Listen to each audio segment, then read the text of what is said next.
Right, latest update I have for you is the engine bells. I've sprayed all in Halford's silver. Um, I'm not a big fan at all of the turned aluminium engine bells that you see on the show. I mean, they're officially Canon, and also on scale models, in that they just look too shiny, too new, too polished, too. They haven't seen much action. So I've started off with the silver. The insides I'm going to be painting black, but I am going to be either putting washes or pastels on them to darken them down and make them look a bit more like they mean business. Um, and then in the primer stage, I have the booster.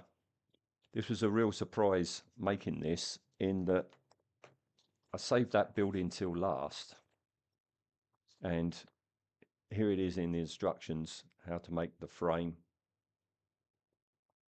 like so. And then you've got all the stages all the way through, right? And I hadn't really looked at the sprues and I hadn't really thought about it, but it's considerably smaller than it just appears to be in these large drawings, like this part here. All right, I was looking for it, and it's actually tiny. It's this little bit here. You know, partly it's because I'm being an idiot, and partly the illustrations are so big. So there we go. That's the booster thing minus its engine bells and this little thing that goes on the top, which is a different color. So that I'm painting that separately. It says here, right, the little tubes that go up and into that canister, decal 24, put that on. Decal 24 ain't that one.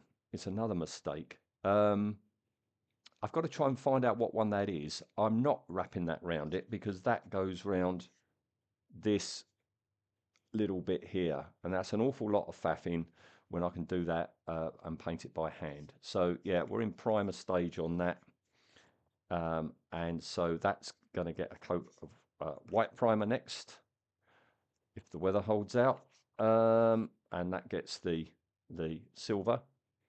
What else have we got? Oh yeah, the cages. Hopefully this isn't going to white out too much, but I've put the wash on that, not too much, not as much as was down in there. Okay, so it's still got the diamond white shining through. All right, so they're the two cages, almost at assembly time, because I've also painted and weathered, you know, the cage. So that's pretty much done. And I've also weathered the engine bit. All right, so almost good to go there. And then finally, I've started on, again, the light ain't good. See, there's some panels that are a different color. You've got 3 there that are a different color. All right, and the technique of for that is something that I've never really done before, which is overspraying. So this is in the again. Sorry, the light is bad today. That's better. There it is in the 4 diamond white, and then what I've done is I've masked up and painted in. This is Army Painter's ash grey, right?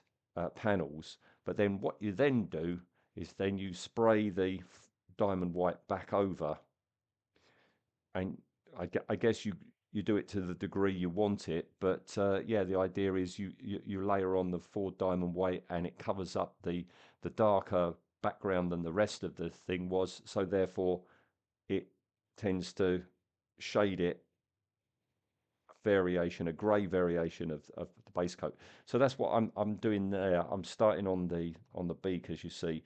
I'm going to be doing that on the pod as well, and the leg pods, but only a little bit. I think there's sufficient spare decals, and I've also got that eagle weathering paper sticker sheet. I think I'm going to yeah, predominantly be detailing with them rather than this. All right.